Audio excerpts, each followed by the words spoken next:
cinema!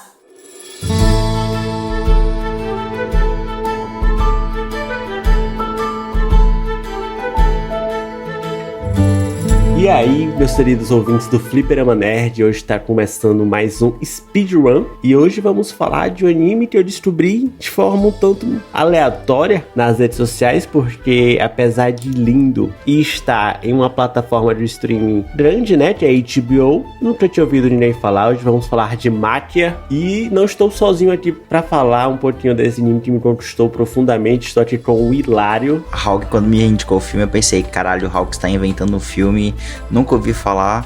Aí eu pensei, deve ser um lançamento, né? Aí eu fui ver, não, é 2018. Pois é, pô, 2018 eu fiquei, quando assisti, eu fiquei assim, cara, nunca ouvi falar. Como ninguém falou disso, pô? Isso aqui é muito bom, pô. Eu não sei como isso aqui não caiu. É um sacrilégio. As pessoas precisam conhecer esse filme, e é por isso que nós estamos aqui hoje. E é por isso que nós estamos aqui hoje. Mas é isso, vamos começar com a sinopse básica, mas afinal, o que é Máquia, Hilário? Bom, no mundo de Máquia, a gente acompanha a história da Máquia, que ela é uma Yorf, que, a grosso modo, são os elfos desse mundo, né? São criaturas que eles envelhecem muito devagar, eles têm vidas muito longas e eles vivem isolados dos humanos, ali dentro da sua própria cultura. Algo muito forte na cultura deles é que todos eles são tecelões, então eles sempre têm o tear ali fazendo os fios e também montando diagramas que contam até mensagens dentro desses fios. Então, algo muito forte dentro da cultura deles, até que um certo dia um império, um reino humano ataca esse reino dos Yorfs, né, dos elfos, e eles são massacrados por dragões chamados de Renato, o que quando eu assisti o filme eu fiquei chocado que o nome dos dragões é meio que uma raça de dragão, são os Renatos, e eles são atacados e levam em custódia a anciã da tribo dos Yorfs, para ela ser a consorte do rei, do príncipe que vai assumir o império.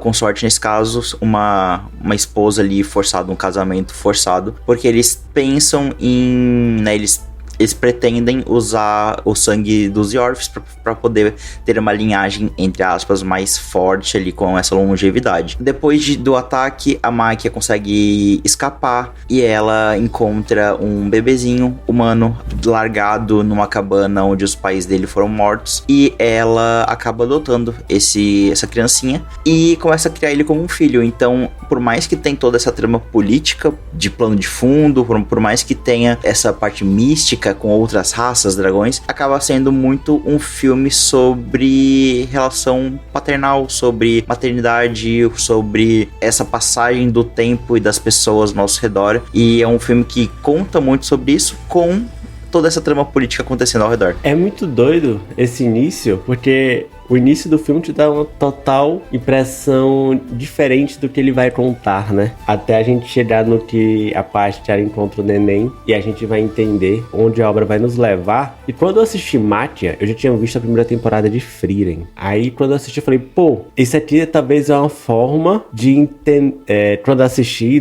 como contexto total, a minha ideia foi, pô, se Frieren tenta nos falar sobre o tempo, talvez de uma forma mais leve, Máquia tenta nos falar de algo, não vou falar mais profundo, porque eu acho que os dois têm profundidade igual, mas talvez de uma forma mais pesada, né, sobre o quão poderoso o tempo é. Mas até chegarmos aí no final, vamos falar um pouquinho antes disso, né? A Máquia, que inclusive a Máquia é a nossa personagem principal, que é o que dá o nome ao filme. Nome muito bonito, por sinal, Máquia. Muito tinha. Eu gosto muito do character design do anime também. Tem vários personagens com design diferente, até os próprios Yorfs, assim, eles têm bastante personalidade. É algo que já chama bastante atenção. Eu acho que valeu a pena ele não chamar de elfos, porque ele tem toda essa particularidade. Eu não sei se em outro lugar trata os elfos assim, sobre eles ser tecelão, como você falou, né? Que eles meio que... Eu não sei se é tecelo, mas eles... Não é costura certo, né? Eles tecem. Tecem o destino, né? Eles tecem o tempo. Eles, por serem uma raça imortal, eles tecem o tempo. Mas não é só isso que aquela raça era. Antes dos humanos chegarem lá, meio que ela era uma raça pura, né? Eles não viam maldade, nada.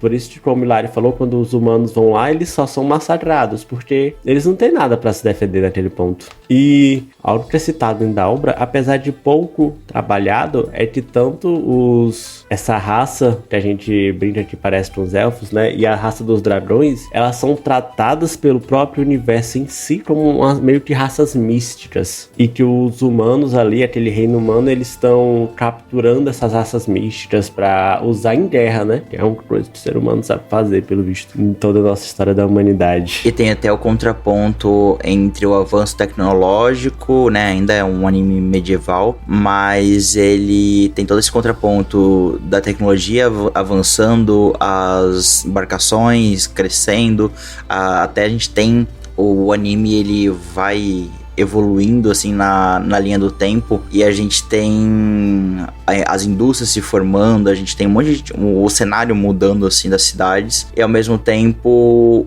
várias batidas falando sobre esse místico não pertencer mais a esse mundo, e se talvez não é melhor deixar essas lendas morrerem ou deixarem elas, tipo, no canto delas, assim. É importante falar também que a Mátia, meio que ali na raça deles, todo mundo aceita o destino deles como tecelão, que eles iam sim tecer a história, que esse era o objetivo de vida deles, mas só que a Mátia meio que sempre procurava ver o mundo, né? Ela ficava sempre ali olhando as estrelas, e ela tem várias conversas interessantes com a anciã ali no início da obra sobre isso, até tudo isso acontecer, até os humanos invadirem. E quando os humanos invadem e chegar na parte do Neném, a obra entra em outro tom, e eu gosto muito daqui, porque aí a gente começa a ter a visão do povo em si acerca deles, né? Porque a gente percebe primeiro que tem um preconceito ali, porque a raça delas tem uma cor de cabelo diferente. É amarelo, né, Lário? É prata. É um amarelo bem clarinho que chega a ser quase tipo um prateado, assim, um cinza. Isso. E ela, por ser daquela raça, ela nunca teve experimentação do que é o amor,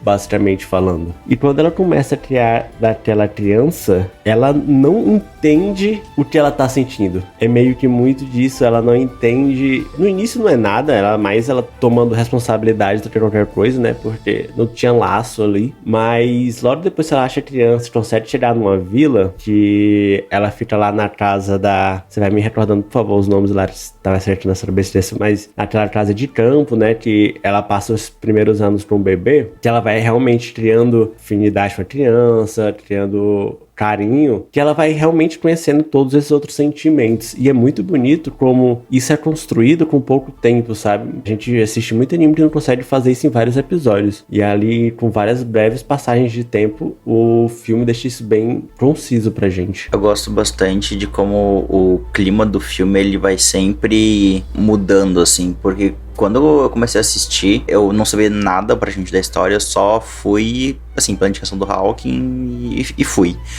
E quando começou, eu achei que ia ser algo mais fantástico, depois algo mais... não um slice of life, mas algo mais leve, mundano, e depois o ritmo escala de novo, né, e começa a tomar outras proporções. Mas esse momento da fazenda ali, onde ela tá criando a afinidade com o Ariel, né, que é o filho dela, no final das contas, é interessante porque tu comentou antes sobre Frieren, sobre como passa um sentimento parecido. E sim, ainda é as mesmas batidas de história, só que eu acho muito interessante como no decorrer da obra a gente começa a enxergar que é mais sobre a visão de passagem de tempo do Ariel e menos da Yorf, e em Frieren é muito mais sobre a Frieren, né? Eu acho que dá um gostinho tão diferente assim, essas duas obras falando do mesmo assunto.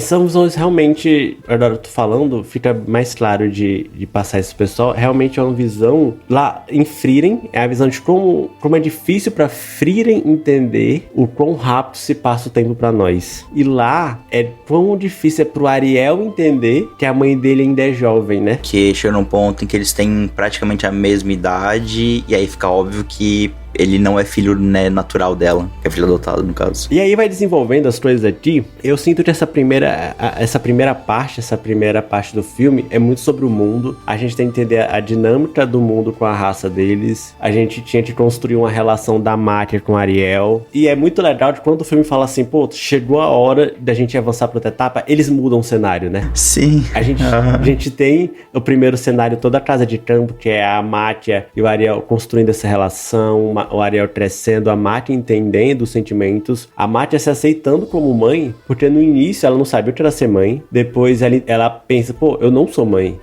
isso aqui, porque ela vê, a pessoa que tá na casa com ela, ela é mãe de outros meninos, e ela não se via no nível dela pra ser mãe, como se ela se sentisse inferior o tempo inteiro, e aí, quando ela sai da casa de campo, ela fala, beleza, o Ariel é meu filho, e eu sou assim, mãe dele, é meio que esse sentimento assentando pra ela. E aí, descobrem que ela é da raça e ela tem que se mudar, e eles vão pra cidade, né? E aí é quando a gente vê essa evolução tecnológica que o Hilário falou, e aqui a gente começa a ver a dificuldade do mundo por parte do Ariel. Essa parte, eu sei que é foda porque assim, é muito difícil se colocar como ele, mas é porque adolescente é burro, velho. Não existe na humanidade nada mais idiota que adolescente, é agoniante. Mas, pô, essa parte que é pesada, velho. Eu fico um puto com o Ariel e eu fico com uma dó da Máquia, essa parte de cortar o coração, mano. A gente vê como tudo, assim, muda até a relação da Máquia com o próprio trabalho para sustentar ela e o Ariel, porque na primeira cidade, lá no campo, o Ariel criança, ela ainda pode ser uma tecelã, ela ainda pode vender o que ela tece ali. Só que a partir do momento em que começa a ter esse avanço tecnológico, ela não consegue mais vender e ela tem que trabalhar de outras coisas. Então, ela é garçonete nesse momento da história, com o Ariel já adolescente, com uns 15 anos. Ele trabalha primeiro nas minas e a gente vê como ela, garçonete, assim, até sendo assediada pelos soldados. Cara, essa parte eu fiquei tão incomodado, meu Deus.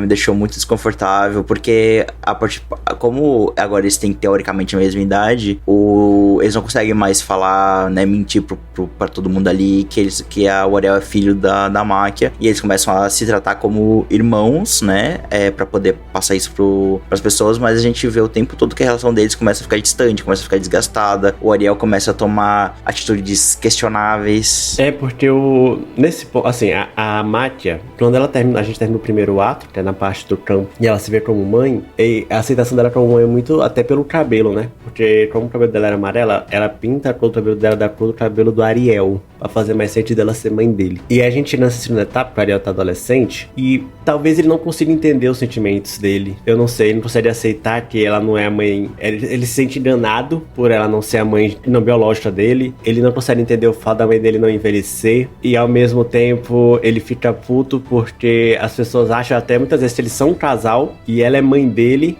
E ele vê gente dando em cima da mãe dele. Ao mesmo tempo ele não consegue trabalhar para ganhar dinheiro para ajudar. Até que reaparece um personagem do primeiro ato, né? Que é um dos filhos lá, o Lang. Foda, tá? Eu não esperava por isso. E assim, Frieren faz isso também de uma forma muito legal.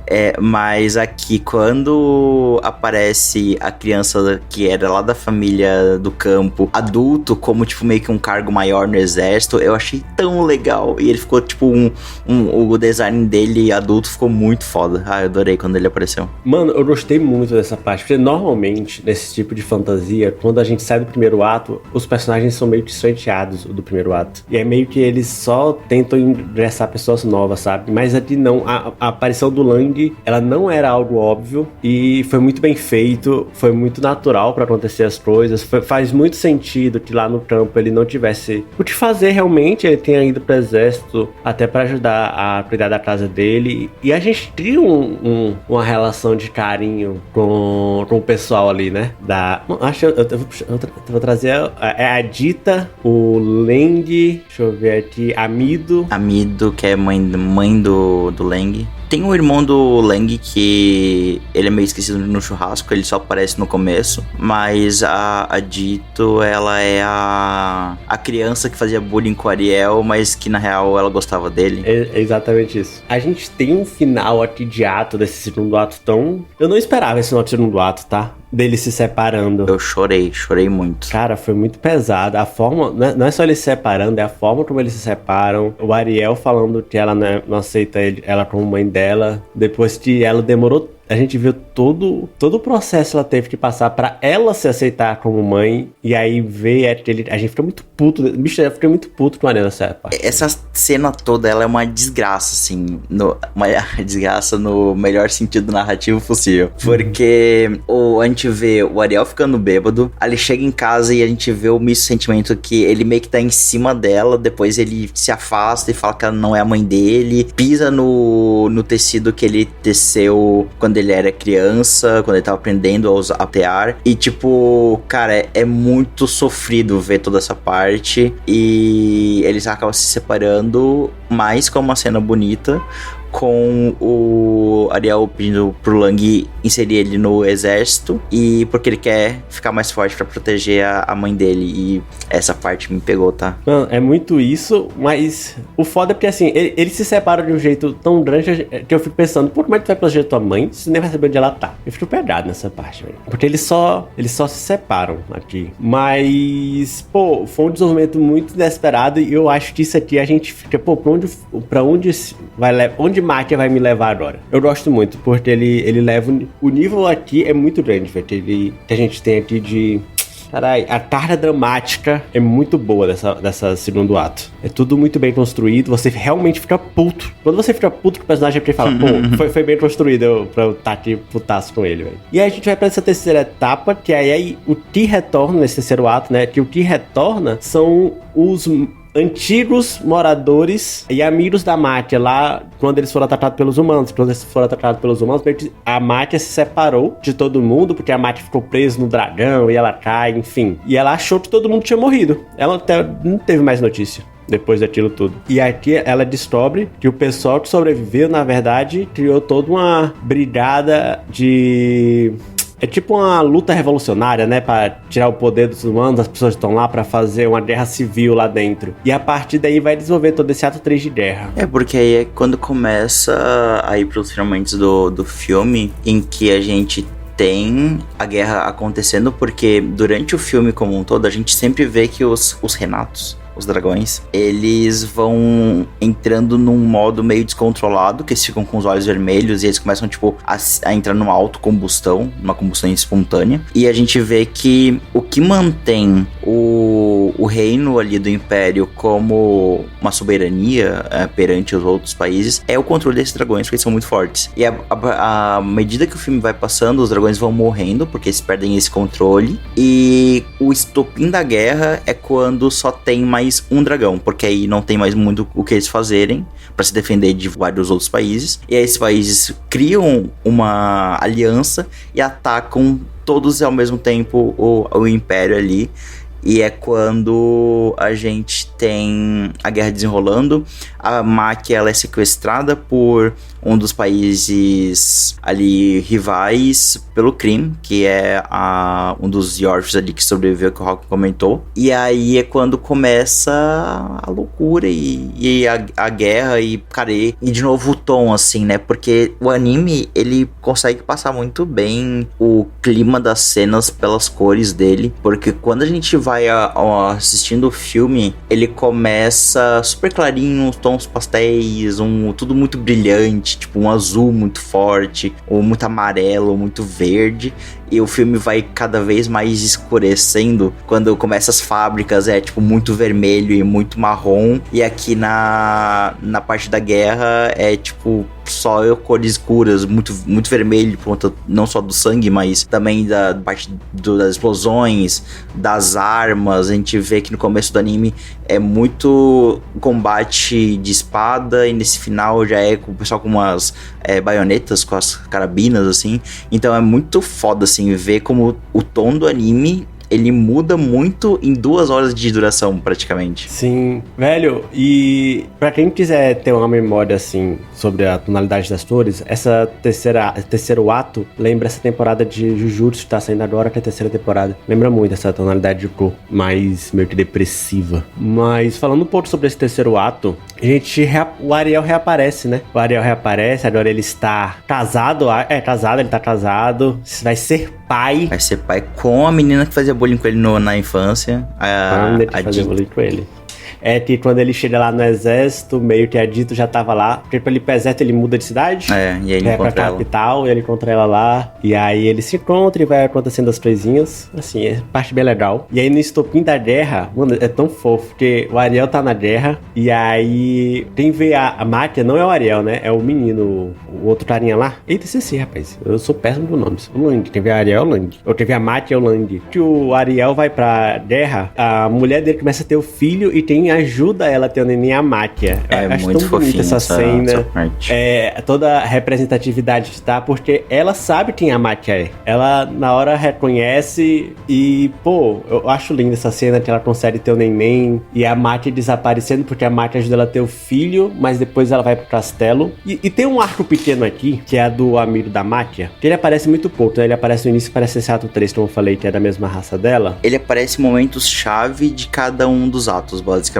Ele aparece no começo do primeiro ato para estabelecer o mundo, e no segundo ato ele aparece tentando um golpe na passeata e acaba dando tudo errado, o pessoal supostamente morreu, e agora no terceiro ato ele aparece já totalmente transtornado, obcecado pela anciã que foi levada como cônjuge pro príncipe. E também muito interessante ver como ele vai evoluindo e quebrando, assim, nesse amor cego que ele tem pela anciã. Porque eles meio que geram um casal lá no primeiro ato, né? E ela é levada pra casar com um cara. E aí chega nesse terceiro ato e ele encontra ela, ele tá de mãos dadas com ela. Só que pra ele, estar ali com ela não é o suficiente. Ele tem que matar quem fez isso. Inclusive, a menina teve um filho com o rei. Claro que ela não teria, mas ela é mãe. Então, assim, a gente consegue trazer o arco da Máquia virando mãe pra ela. A gente sabe o conflito de sentimentos que ela teve, mas é o filho dela. E ela ama ele porque o menino não tem nada a ver com tudo que aconteceu. E uma coisa interessante é que esse arco que ele acontece meio que nos bastidores da anciã engravidando, tendo a filha e depois sendo isolada da filha e de todos, é muito interessante ver como ela vai também se quebrando e precisando de uma companhia, assim, tanto que tem até um momento que ela ordena que eles comecem a procurar pela Máquia, porque ela precisa de mais um Yorf ao redor dela, precisa ter contato com alguém. Então, tipo, ela tá totalmente surtada, né, pelo isolamento, por ter casado à força, por ter tido uma filha, depois ter tido a filha tirada dela. Então é um arco muito interessante que ele acontece bem aos pouquinhos, mas é sempre impactante quando acontece. O isolamento é agravado pelo fato de que quando a filha dela nasce, a companhia dela é a filha, e ainda arrancam a outra companhia que ela tinha, né? E a filha acha que a mãe odeia ela, porque ela acha que a mãe não quer ver ela. E aí tem toda essa humanização, né? Eu sinto que, assim, o que o autor quer muito passar pra gente, o que tornavam eles puros é justamente esse quadro branco, essa falta de sentimentos.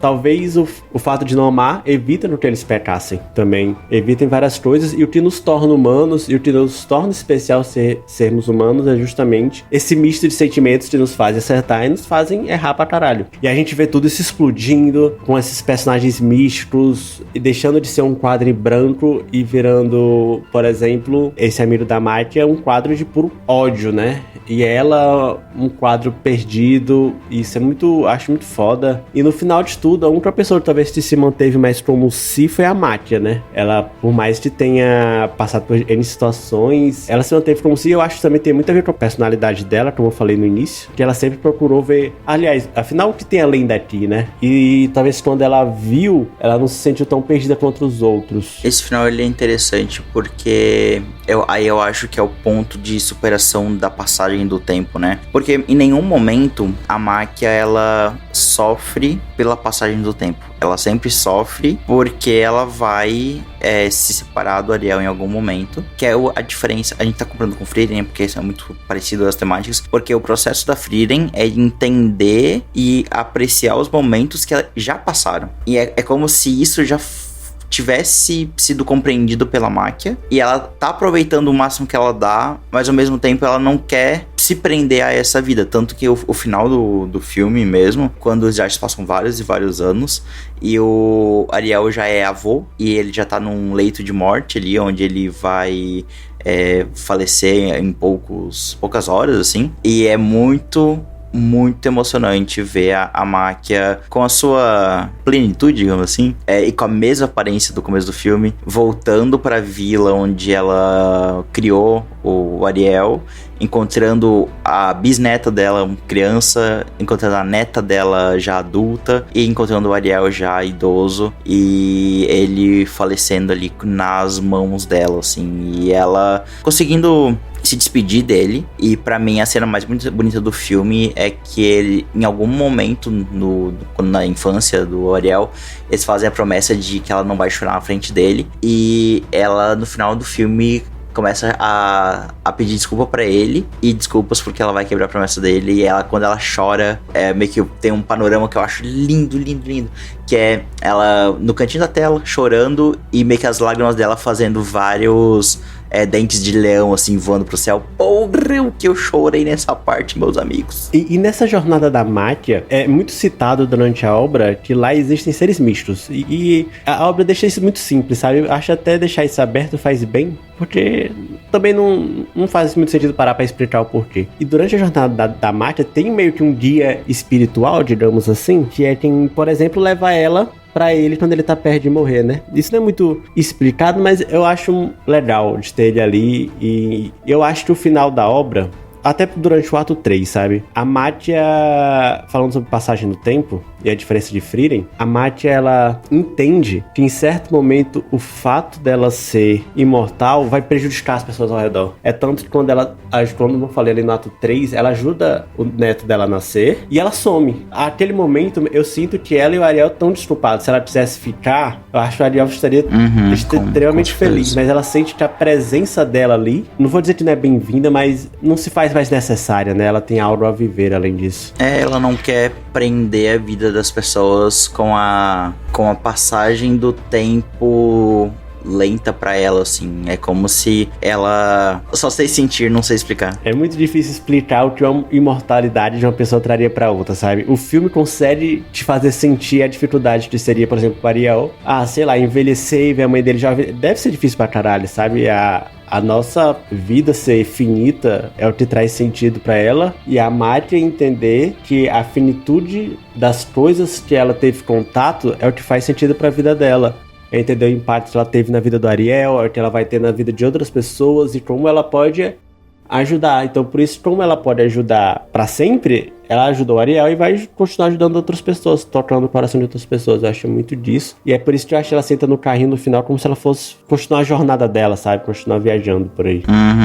E até tem uma cena pós-crédito que a gente vê que ela teve filhos, né, com o Yorf que encontrou ela em vários momentos da história. Ele é bem secundário, assim, mas a gente vê ela com o dragão que sobreviveu, com o Renato que sobreviveu, esse Yorf e 2 crianças, e é muito fofo. Muito bom, velho. Máquia foi extremamente surpreendente. Ela, talvez se fosse mais conhecida, as pessoas falariam, né, o quão Frieren pode ter se baseado em Máquia. Eu acho até um pouco ali de caráter personagem da, sabe, tem da Ciri. Nossa, lembra muito. Um pouco a Máquia, né? A cor do cabelo e tudo mais. Eu não sei o quanto o autor pode ter assistido Máquia e ter dado outra visibilidade sobre passagem no tempo, mas eu acho que se você gosta de Frieren, não tem como não gostar de Máquia. Isso é meio que...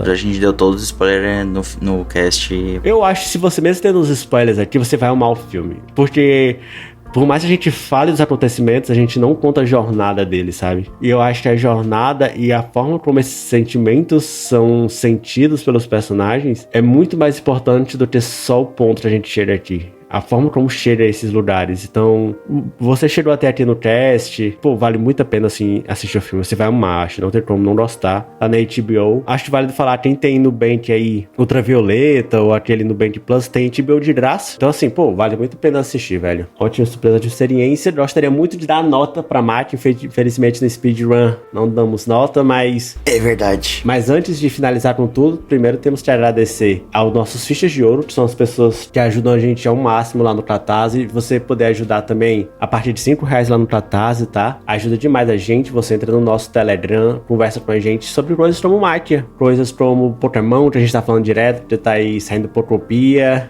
Então, pô, aparece lá, fala com a gente, é R$5, separa, já entra no nosso teste. E se você quiser continuar contribuindo todo mês, vamos amar, mas se você contribuir um mês, já faz parte do nosso Telegram. E agradecimento aos nossos queridos e amados fichas de ouro, Bruno Felipe, David, Pedrinho e Lucas Bittencourt. Muito obrigado, gente. Vocês ajudam muito a gente a manter o projeto no ar. Espero que vocês estejam gostando dos nossos episódios, tá? E você aí que ainda não tem possibilidade desse apoio agora, mas pense em dar depois, R$5. Tem outros níveis lá, pra você querer ajudar mais. É isso. O Fliperama Nerd dessa semana vai falando por aqui. Um beijo e até a próxima. Valeu, gente.